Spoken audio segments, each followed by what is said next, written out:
Vidar and Cathrine Ligard are the founders of SafariMission.org. Vidar Ligard is also the author of A Fork in the Road, a book that gives you life lessons you were not taught in school and that the church did not tell you. And that is what Safari Mission Podcast is all about, teaching practical steps to personal growth and development. Well, ladies and gentlemen, Vidar and Cathrine Ligard. Welcome to today's episode. Today we are going to talk about financial management. And I'm going to start by reading a quote from my husband's book, A Fork in the Road. And it says that money in itself is neither good nor evil. It is a tool that can be used for good or evil purposes. Money is a good amplifier of character. Find someone who doesn't have too much and give them $1 million and watch what they will do with it. You will very quickly find out if they are selfish or good stewards, whether they use money for good or for evil. Their character was there the whole time, but with money, it will be amplified for everyone to see so much easier. So, it aligns with what it says in the Bible. 1 Timothy 6:10 says, "For the love of money is the root of all evil." Some people eager for money have wandered from the faith and pierced themselves with many griefs. And it doesn't say that money is the root of all evil, but it says the love of money is the root of all evil. And so today we're just going to start talking about financial management because that's important in everyone's life. Yes. So the Bible talks about in the covenant that God wants us to be the head and not the tail. He wants us to prosper in everything that we put our hand to do. But in getting started, one of the first things we need to do is learn how to manage what we already have. And the Bible also talks about learning to be content with what we have. So even as the Lord wants to prosper us, it's very important to learn that lesson of managing with where we are or managing with what we have. And sometimes that's the hardest thing to do. If you're climbing Kilimanjaro, half the battle is just to get started. And it's the same with growing in finances and learning how to manage what we have. And it's difficult emotionally when you already feel like you don't have enough. I know, we have been there. And what you make for the month, you feel like that's half of where I ought to be. And you feel like what I make this month does not represent my personal value. We know, we've been there. But you still have to learn how to live below your means, and you have to learn how to be content with where you are. Yeah, and that's the thing, people who have money, they have money because they haven't spent it all. It doesn't matter what their income is. You can spend all you have if you want to. There's always a big ticket item you can purchase. There's no limit to how much money you can spend. So the reason why some have money and some don't have money is not just because of their income. It's a lot of it is how they spend the money because, we can always spend more if we want to, right? Can always spend more. And we've seen a lot of this. We've seen friends, we've seen others that are growing in income, but they never learn how to manage what they have to begin with. So even though there's a large income, there is also a large outflow, and they're actually not growing a whole lot, even though the income might be there. I want to read from Proverbs. Proverbs 13 verse 11 says that wealth gained hastily will dwindle, but him who gathers little by little, and that's the important part to learn, that little by little, that comes on the gaining side, but also on the saving side. In Proverbs 21 and verse 17, it says that whoever loves pleasure will be a poor man. So managing that desire for pleasure, learning how to put together a budget, that's where you start. Maybe you want to say something about.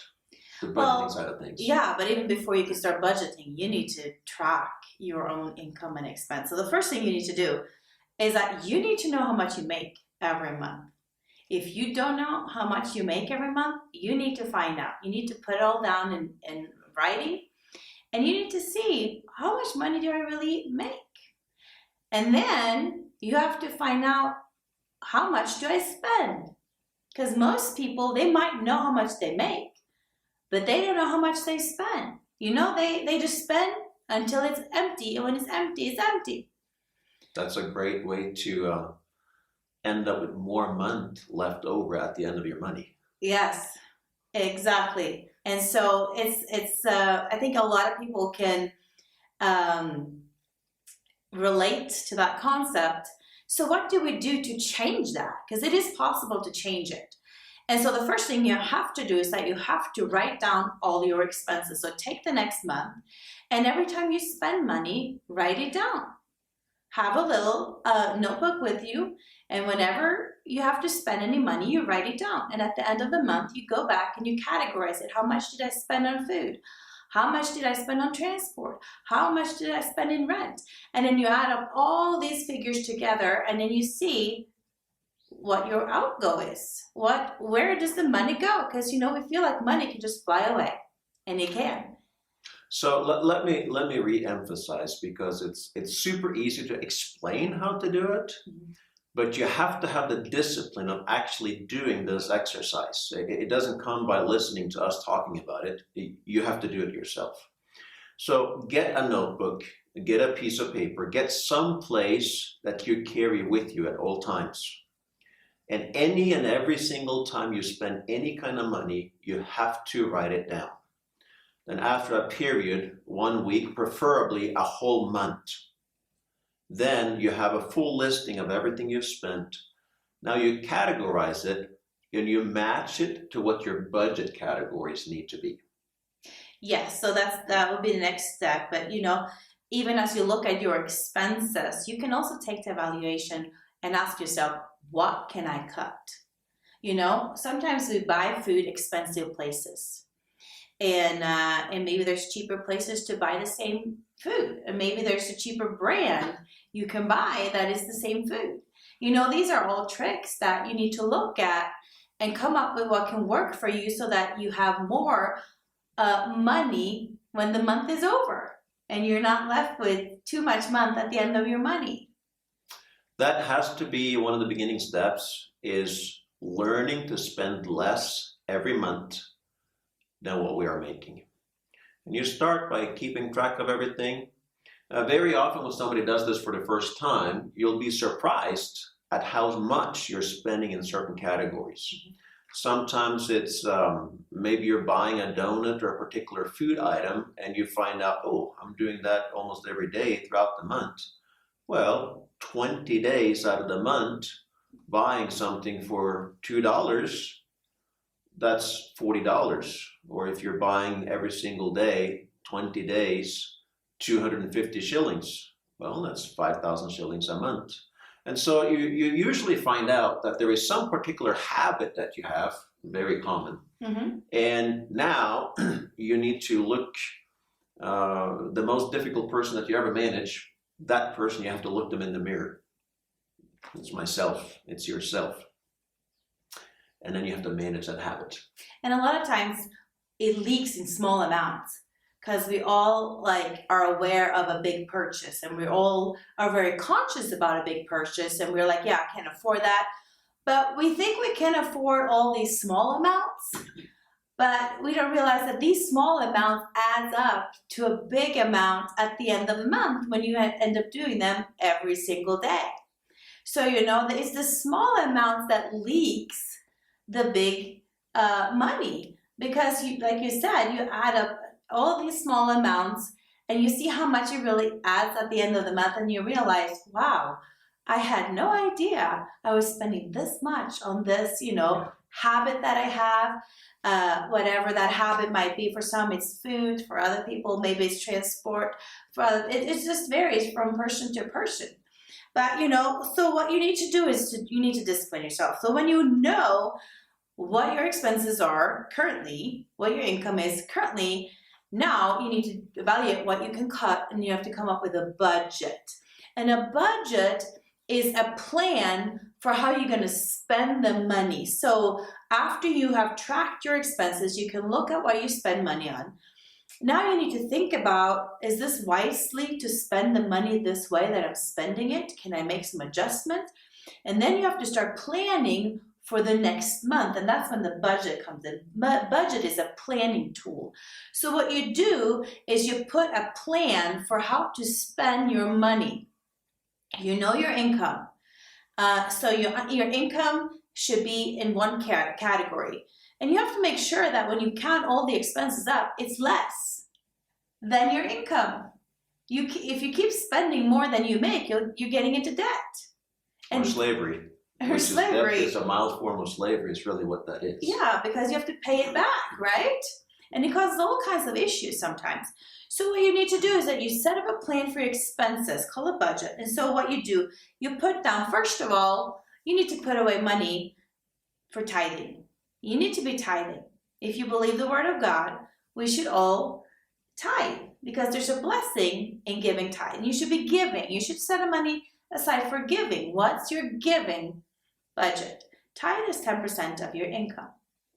And then you need to put aside money for housing or rent. How much money do I currently have to spend to live, for a place to stay? And this is an item where a lot of people have gotten too expensive places to live. And sometimes you need to move to a less expensive place because it takes up too much of your budget. Very commonly or very often, the quickest way to win financially. Well, Solomon said it, that the richest man who ever lived, he said, put a knife to your throat if you are given to appetite. Well, that goes in the food category, but it goes with all kinds of other categories. Right. Now, the thing about your rent or your housing is, wherever you live, it sets the environment of where you live. Mm-hmm. And basically all of your other expenses are almost controlled by where you live. For example, if you live in a nicer place and you have kids, now you have neighbors that also spend more money on their kids, which means you will end up with pressure on buying better clothes for your kids, and you will have to spend money on taking them to the football club or whatever other activities your neighborhood tends to do with your kids. You will have that pressure. So a nicer place to live, it usually increases your utilities, it increases your food budget because your neighbors are now going to a nicer butcher. And so it increases all the other categories as well. Well, it's the same the other way around. If you will cut your housing expenses, yes, it means that you will live in a different kind of a neighborhood for a while. But if you will cut those areas so that you have money to give and also to save, and those are the two areas that you really need to figure out with your current income level.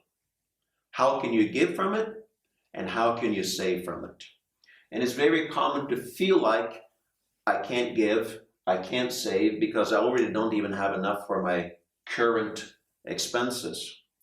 Well, nobody would die if you're making 20% less than what you're currently making. It's painful, yes, very painful. But you have to cut your spending area by at least 10, preferably 20 to 30%. Learn how to give, learn how to save. And there's one key difference between those that have and those that don't have. Those who don't have, they will spend their money first, and then they will try to figure out how to save from whatever is left over.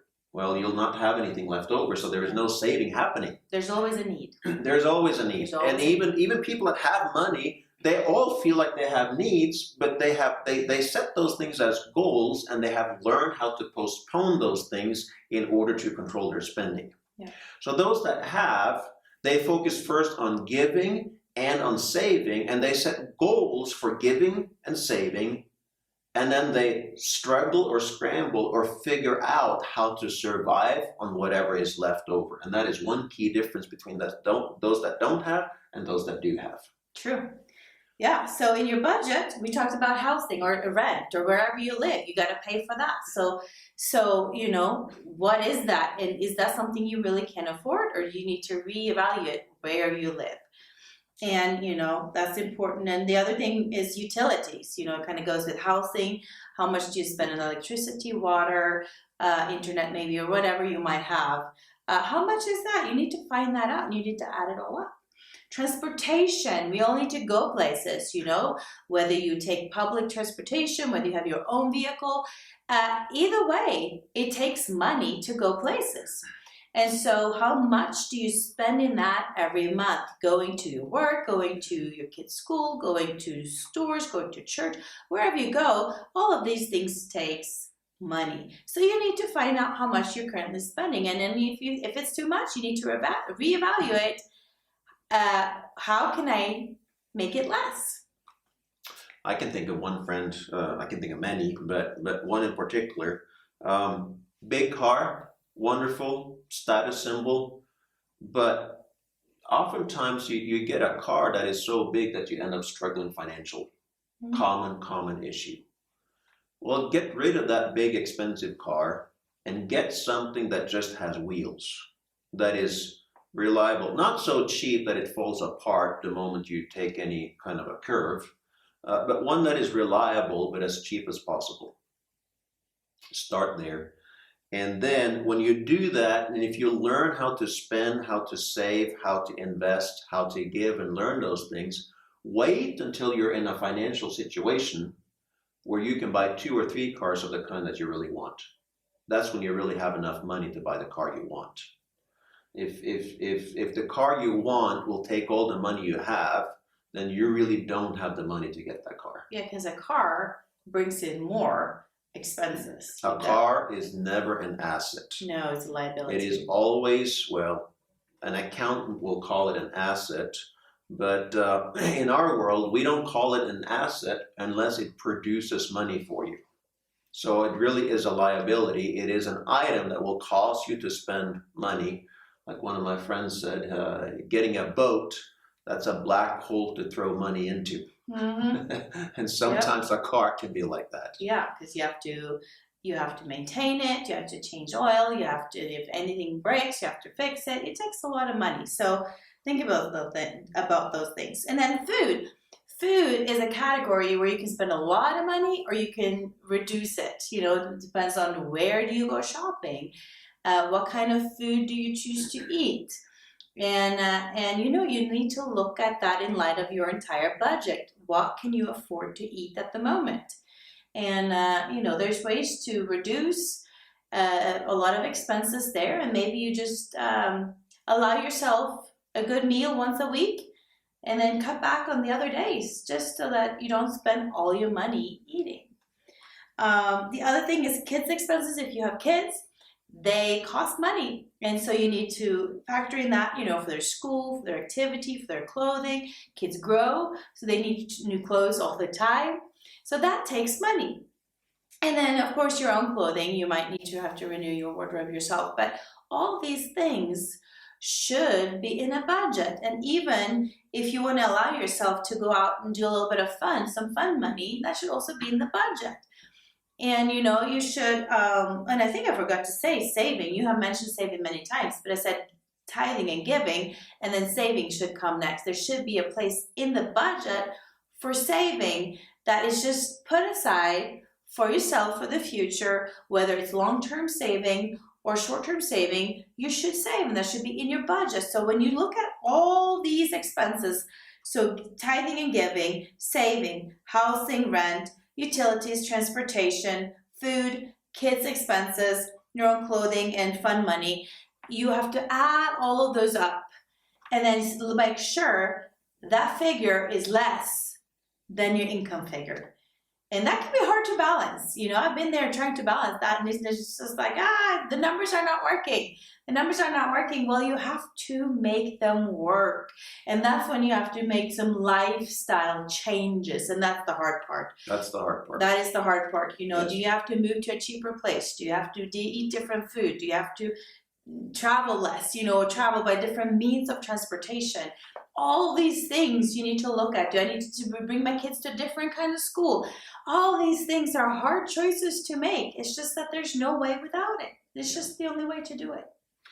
Well, the scripture about all this says that the hand of the diligent will rule, while the slothful will be put to forced labor. So you just have to pick your heart. Yeah.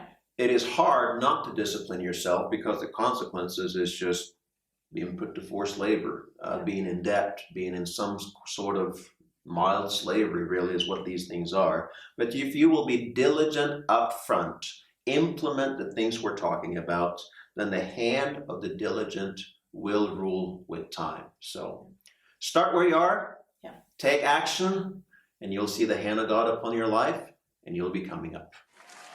Well, that's it for today. Watch out for our next episode with teachings from Vidar and Cathrine Ligard. Like, share, and subscribe to our Facebook, Instagram, and YouTube pages at Safari Mission. You can also visit our website www.safarimission.org or call us at +254 741 777 805 to know more about Safari Mission and how you can get yourself a copy of Vidar Ligard's book, A Fork in the Road.